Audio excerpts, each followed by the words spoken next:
कहते हैं कि जब संकट आता है तब तब भगवान अपने भक्तों की रक्षा के लिए स्वयं आगे आते हैं। और आज मैं आपको एक ऐसी ही अद्भुत और सच्ची घटना सुनाने जा रहा हूं जो उत्तराखंड की पवित्र भूमि उत्तरकाशी में घटी थी। इस घटना को सुनकर आपके भी रोंगटे खड़े हो जाएंगे और आपका दिल भी पुकार कर कहेगा, जय श्री राम, हर हर महादेव, जय श्री शंभो। दोस्तों, उत्तर काशी यानी उत्तर की काशी, जहाँ हर घाट, हर शिला और हर नदी शिवमय है, योगमय है, शिवालय है। गंगा की निर्मल धारा और यहाँ कल कल बहती और उसमें मंत्रों की गूंज मिलकर वातावरण को और भी पवित्र कर देती है। यहाँ की हवा में तप है, मिट्टी में त्याग है और नदियों में आस्था बहती है। यही वह स्थान है जहाँ से चार धाम यात्रा की शुरुआत होती है। गंगोत्री और यमुनोत्री का प्रवेश द्वार भी यहीं से है। हर साल हजारों श्रद्धालु यहाँ से अपनी यात्रा शुरू करते हैं। ऋषि मुनियों की तपोभूमि रही इस जगह पर आज भी साधु संत गंगा किनारे तपस्या में लीन रहते हैं। दोस्तों, जहाँ भगवान का वास होता है वहाँ कभी कभी प्रकृति भी अपने रौद्र रूप में सामने आती है। और ऐसी ही एक घटना 8 अगस्त की दोपहर को घटी जिसने पूरे धराली गांव को हिलाकर रख दिया। समय था दोपहर का 2 बजे के लगभग। आसमान में काले घने बादल छाए गए थे। अचानक से गर्जना हुई और फिर बादल फट पड़ा। पल भर में गंगा नदी उफान पर आ गई। तेज पानी के साथ मलबा, पत्थर, चट्टाने और बड़े बड़े पेड़ सब कुछ बहते हुए धराली गांव की ओर टूट पड़े। गांव में अफरा तफरी मच गई। मंदिरों की घंटियां एकदम से थम गई। करीब 50 से ज्यादा होटल और 500 से ज्यादा घर देखते देखते मलबे में बदल गए। चारों तरफ केवल चीख और पुकार और तबाही थी। यह घटना देखने के बाद रोंगटे खड़े हो जा रहे थे कि प्रकृति अपने रौद्र रूप में कैसे आती है। जब हम इंसान अपनी सीमाओं को लांघ जाते हैं तब प्रकृति अपने ऐसे रौद्र रूप में आती है। और इस घटना को देखकर सारे न्यूज, सारे समाचार, सारे चैनलों पर देखने वालों की भी रूह कांप जाती है। ऐसा प्रकृति का नज़ारा, ऐसा प्रकृति का रौद्र रूप देखकर चारों तरफ तबाही मची हुई थी। इसी समय मध्य प्रदेश के उज्जैन से आए महेश, उनकी पत्नी पूजा और उनका 8 साल का बेटा भी उसी गांव में एक होटल में ठहरे हुए थे। वे गंगोत्री धाम की यात्रा पर निकले थे और अगली सुबह दर्शन के लिए निकलने वाले थे। लेकिन उन्हें क्या पता था कि आज उनकी आस्था और उनका विश्वास उनकी सबसे बड़ी परीक्षा से गुजरने वाला है। जैसे ही उन्होंने होटल की खिड़की से बाहर देखा, उनकी सांसें थम गईं। पानी का सैलाब तेजी से उनकी ओर बढ़ रहा था। बड़े बड़े पेड़ और चट्टाने बहते हुए सीधे गांव पर टूट पड़े। लोग चीखते चिल्लाते भाग रहे थे। जवान, बूढ़े, लड़के, बच्चे, औरतें सब भाग रहे थे अपने प्राणों की रक्षा के लिए। तब भगवान को याद करते हुए, प्रकृति को याद करते हुए, जहां भी जिसको अच्छा शरण मिल जाए उस तरफ वो भाग रहे थे, बचने की कोशिश कर रहे थे। लेकिन प्रकृति भी इंसानों के साथ खेल रही थी। महेश ने तुरंत अपनी पत्नी और बेटे को उठाया और होटल से बाहर निकलने की कोशिश की। लेकिन सैलाब इतनी तेजी से उनकी ओर आ रहा था कि कहीं भी सुरक्षित जगह उनको नजर नहीं आ रही थी। इसी बीच महेश की नजर पड़ी एक छोटे से शिव मंदिर पर। वह समझ गए कि अगर उन्हें कहीं शरण लेनी है तो वह वही जगह है। वे भागते हुए मंदिर की ओर बढ़े और अपने परिवार के साथ अंदर घुस गए। महेश ने दरवाजा बंद कर दिया और सब कुछ महादेव शिव शंकर भोले पर छोड़ दिया। अंदर एक शिवलिंग स्थापित था। महेश ने अपने बेटे को गोद में लिया, पत्नी को पास बैठाया और हाथ जोड़कर भोलेनाथ का ध्यान करने लगे। बाहर प्रलय का दृश्य था। मन देखकर दुखी हो जाता था, ऐसा बाहर दृश्य था। चारों तरफ अफरा तफरी मची हुई थी।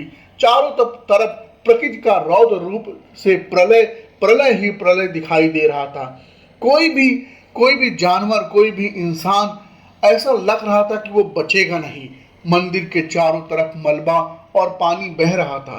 पास की इमारतें ढह चुकी थी, होटल जमींदोज हो गए, लेकिन आश्चर्यजनक रूप से वह छोटा सा शिव मंदिर उतने तूफान में, उतनी बहाव में भी अडिग खड़ा रहा।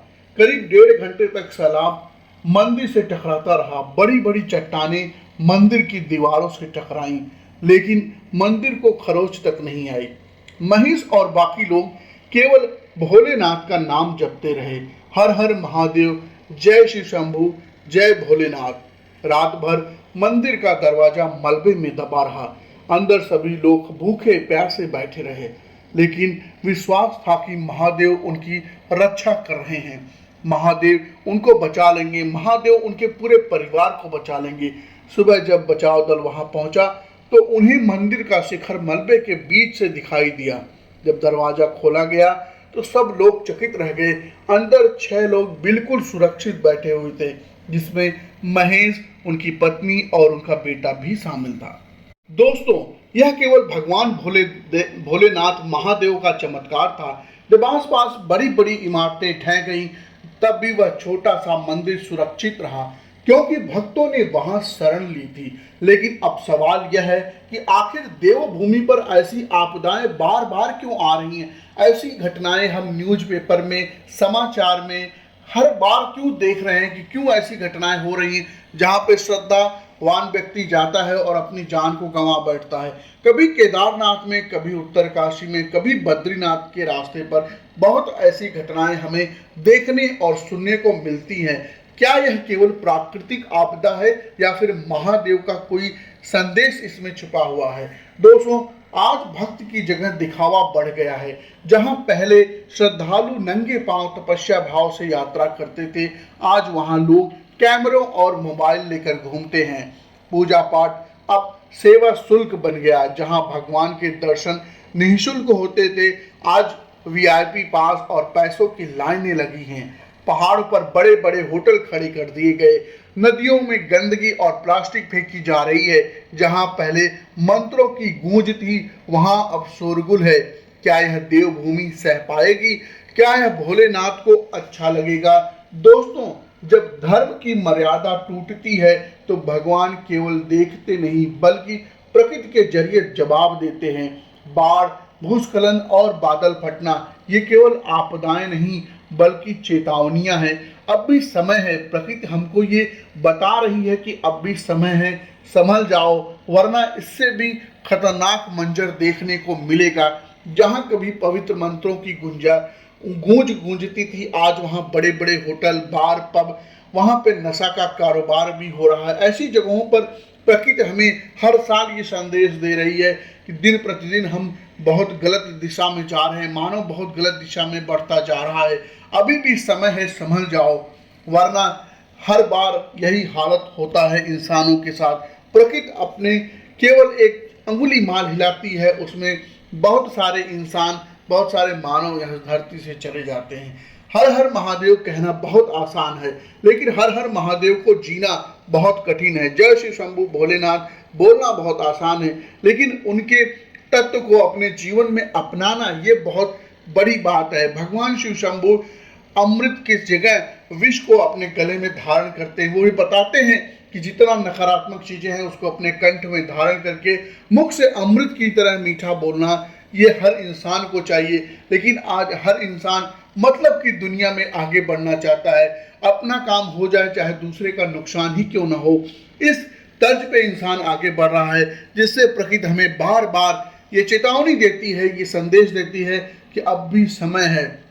अगर समय रहते हमने भक्ति की सच्चाई को नहीं अपनाया तो अपना प्रलय केवल गंगा में नहीं, हमारे अंतर मन में भी होगा। इसलिए दोस्तों, आस्था को दिखाइए, दिखावे से बचाइए, 4 धाम को फिर से 4 धाम बनाइए और सच्चे मन से भोलेनाथ के चरणों में सिर झुकाइए। अगर ये घटना आपको छू गई हो तो वीडियो को लाइक जरूर करें और इसे उन भक्तों के साथ शेयर जरूर करिए जो भगवान भोलेनाथ शिव भगवान में आस्था रखते हैं, जय श्री शंभू कमेंट में जरूर लिखें। हर हर महादेव। मिलते हैं नेक्स्ट वीडियो में। बहुत बहुत धन्यवाद।